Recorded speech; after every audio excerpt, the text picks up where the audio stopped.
Hey, this is Matt from MVMRC. In the last video that we did, you seen my 80s vintage Futaba gold radio. I got this on eBay right after I did that video, actually.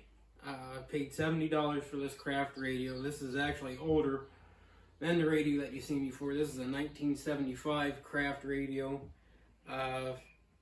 It came with 4 servos and the receiver for it, couple servo trays, and what they did back then, I never seen these before, was a side mount for the servo.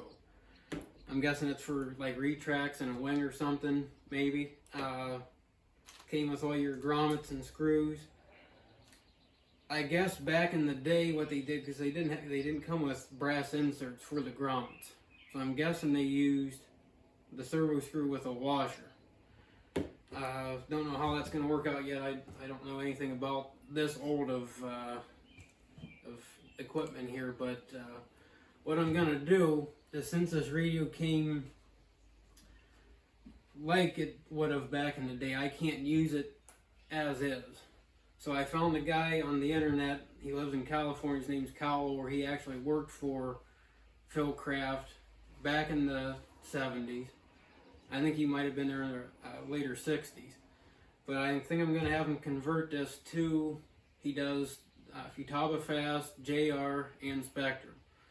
I'm going to have him customize it. He does nameplates. He goes in the inside and redoes everything on the inside. It's going to need new batteries.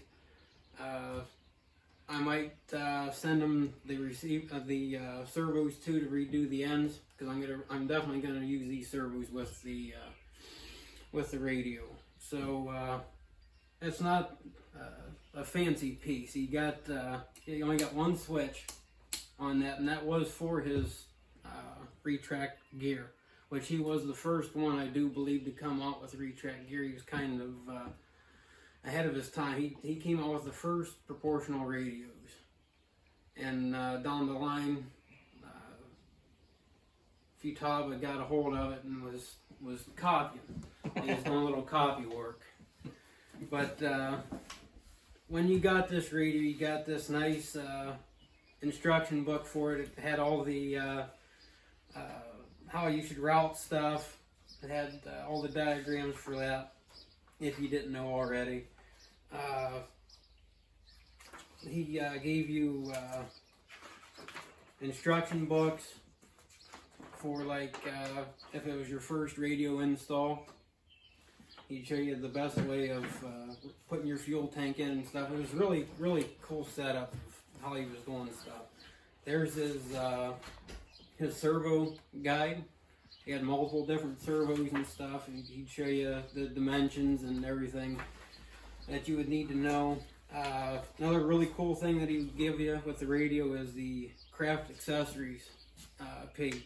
And he had all the prices of his retract gear, fuel tanks, wheels, motor mounts. He was in with Hayes Plastics. They did all the motor mounts, and I'm sure they did the gimbals for this and the covers around them. The thing that I noticed with this compared to other radios is how high up the gimbals are. It's something to get used to. But there is no adjustment on the gimbals. You can't raise them up or lower them down. We did take it apart, and the inside of this radio is appeared to be built like a tank. It's got some really high quality, heavy duty stuff on the inside of it. The batteries are, I think they're NiCad, aren't they? NiCad. Mm-hmm. They came on the inside. It has a plastic box around them. I'm guessing to help with a corrosion. If they were to corrode, it wouldn't damage the board and stuff on the inside of it. I did like the fact that he put these little rubber bumpers on it. It helps them from not sliding on the table and stuff. It's pretty cool. I like vintage radios, and I hope I can get this off to Cal over in California and get it redone and have another video for you. Thanks.